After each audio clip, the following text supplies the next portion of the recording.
Hola, yo soy Sebastián Gil, yo soy el creador de Guerra del Infierno, la serie que a usted por ahí le gustan o no le gustan.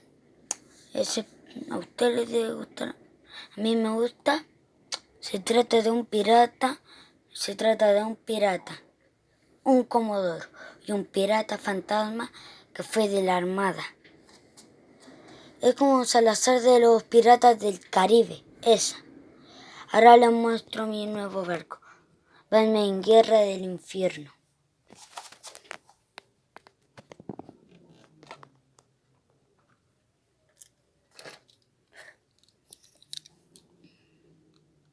Él es el Comodoro de Guerra del Infierno. Yo mato a todos los piratas.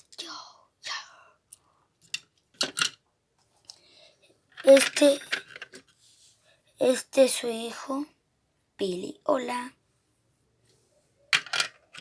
Este es su ex compañero y amigo, Barbosa. Este es su ex compañero de pirata, que antes era pirata el Comodoro. Barbosa, ¿no? Por cierto, no es el Barbosa de los Piratas del Caribe. Aquí está el yerno y trabajador de la Marina del Comodoro. Hola, qué paja, hermano. Se llama igual que el de los Piratas del Caribe, que el Will Turner. Se llama Will Turner. Este igual se llama como... igual se llama como el amigo de Jack Sparrow, el Maestre Geeks, y se llama Maestre Geeks. Y bueno, estoy haciendo varios días, yo estoy haciendo unos videos que son muy divertidos. Son de los duendes mágicos, vean en Yarela Núñez, vean cocinando con mamá. Ahí yo grabo clase con propietaria, clase para vender. ¿Ya?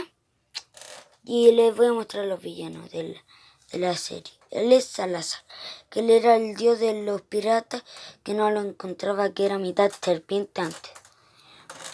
Y aquí está su... Ay, espere, me cayó. Y aquí está el capitán de Davy Jones, como el capitán del barco fantasma de los Piratas del Caribe. Ya me despido, adiós.